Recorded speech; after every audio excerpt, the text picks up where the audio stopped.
Mon moteur premier, ce qui a été... Moi, j'ai voyagé beaucoup. Quand j'ai fini mon cégep en sciences à Montréal, je ne savais pas en quoi m'en aller à l'université. Je savais pas du tout. Alors, je suis parti en voyage.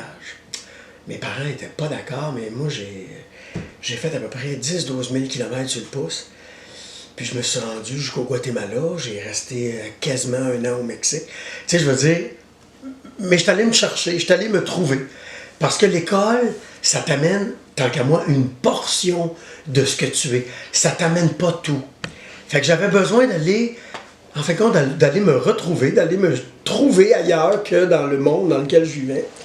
Puis, c'est drôle, hein, mais après 6 mois, 1 an, je suis parti 1 an et demi, je le savais, je l'ai trouvé, que ce serait l'alimentation, mon moteur.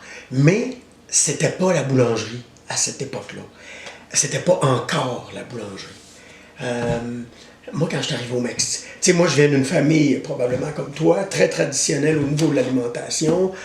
Toute mon enfance, on a mangé steak, patates, nouilles.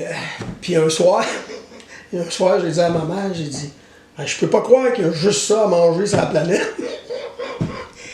Puis là, ben, quand je suis arrivé au Mexique, un endroit merveilleux, ben là, j'ai découvert c'était quoi manger frais, manger toutes sortes d'aliments, parce que c'est sûr que c'est un pays chaud, façon de parler, fait que tout pousse.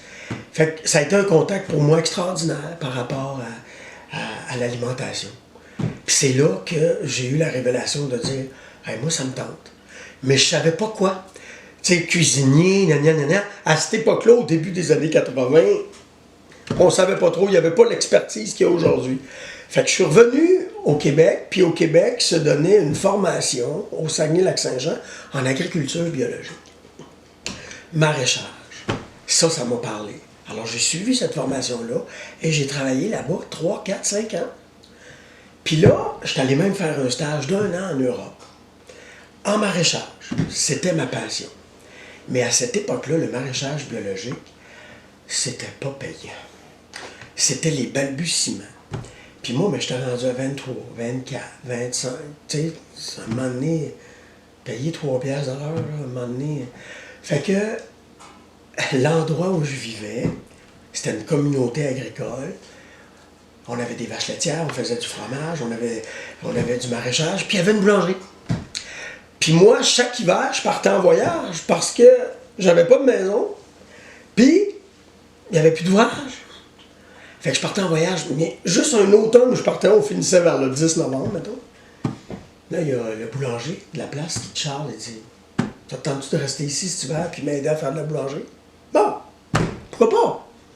On est en 1986. Fait que là, j'ai dit oui. Fait que pendant quelques années, je faisais le pain l'hiver, puis je faisais le maraîchage l'été. Puis à un moment donné, ce boulanger-là m'a dit, Charles, je suis tanné de passer l'été avec du monde, l'hiver avec toi, ça te tente de travailler à temps plein. Alors c'est comme ça que mon aventure a commencé. Puis ça, j'ai commencé à travailler à temps plein en 1990. Mais ça, c'est un peu l'histoire. Puis là, ben, j'ai travaillé dans 3 boulangeries. Puis en 2000, j'ai parti ma business.